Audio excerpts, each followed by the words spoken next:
ఏపీలో నేటి నుంచి జనవరి 8 వరకు రెవెన్యూ సదస్సులు నిర్వహిస్తున్నారు. అన్ని గ్రామాల్లో భూ వివాదాల పరిష్కారంపై సదస్సులు నిర్వహించనున్నారు. గ్రామాల్లో రచ్చబండ కార్యక్రమం ఏర్పాటు చేసి తహసీల్దార్ ఆధ్వర్యంలో ఫిర్యాదులు స్వీకరించనున్నారు. ఫిర్యాదును 45 రోజుల్లో పరిష్కరించేలా ప్రణాళికలు సిద్ధం చేస్తున్నారు. ఇళ్ల పట్టాల్లో అవకతవకలు, భూముల లీజు, కేటాయింపు, భూముల వినియోగంపై సదస్సులో పరిశీలించనున్నారు.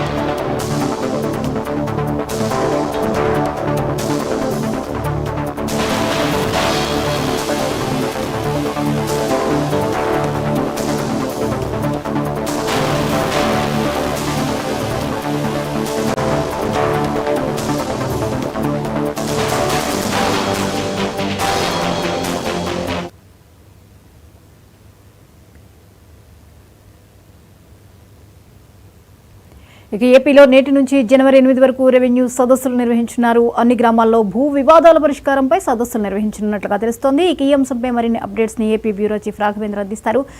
రాఘవేంద్ర, చెప్పండి, ఏపీలో జరగబోయేటటువంటి ఈ రెవెన్యూ సదస్సులకు సంబంధించిన అప్డేట్స్ ఏంటి? ఏదైతే నీ భూమి నీ హక్కు అనే ప్రోగ్రామ్ కూడా ఏపీ ప్రభుత్వం తీసుకుని రావడం జరిగింది. దీనికి సంబంధించి గ్రామాలకు సంబంధించి గ్రామ సభలు కూడా పూర్తి స్థాయిలో కూడా 45 రోజుల పాటు కూడా నిర్వహిస్తారు. ఈ 45 రోజులలో ఎవరికైతే సమస్యలు ఉన్నాయో వాటిని అన్నింటినీ పరిష్కరించడానికి కూడా ఒక పక్కన రెవెన్యూ యంత్రాంగం అయితే పూర్తి స్థాయిలో కూడా సిద్ధమైంది. ఈ నేపథ్యంలో పూర్తిగా కూడా చూసుకుంటా ఉంటే ఈ చాలా వరకు గట్ల సమస్యలు అయితేనేమి, ఈ ల్యాండ్స్ కి సంబంధించి అసైన్మెంట్ ల్యాండ్స్ చాలా వరకు కబ్జాలకు గురైనవి అయితేనేమి చాలా వరకు గ్రామాల్లో పరిష్కారం కాకుండా చాలా వరకు ఉండటం జరిగింది. ఈ నేపథ్యంలో వీటన్నింటికి కలిపి కూడా ప్రతి ఒక్కరూ కూడా తమకు సంబంధించిన ల్యాండ్స్ ఎక్కడెక్కడ ఉన్నాయి, వాటికి సంబంధించిన సర్వేలు అయితేనేమి, సర్వే నెంబర్లు అయితేనేమి, పూర్తి స్థాయిలో కూడా వాటికి సంబంధించి ఫిర్యాదులు అయితేనేమి పరిష్కరించడానికి మీ భూమి మీ హక్కు అనే ప్రోగ్రామ్ అయితే చేపట్టింది. వీటిలో గ్రామ సభలు నిర్వహించిన సమయంలో రెవెన్యూ అధికారులు కూడా పూర్తి స్థాయిలో కూడా గ్రామాల్లో పాల్గొనడం జరుగుతుంది. దీనికి సంబంధించి ఈ రోజు మంత్రి కూడా ప్రారంభించున్నారు. ఈ నేపథ్యంలోనే పూర్తి స్థాయిలో కూడా ప్రతి ఒక్కరికి కూడా ఈ సదస్సులో వచ్చేసి ముఖ్యంగా చూసుకుంటామంటే విఆర్ఓ అయితేనేమి, మండల గ్రామ సర్వేయర్లు అయితేనేమి, ఎంఆర్ఓలు, ఆర్ఐలు ప్రతి ఒక్కరు కూడా ఈ సదస్సులో పాల్గొంటారు.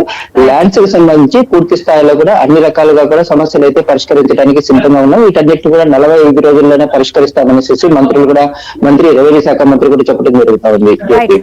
Thank you Raghavendra.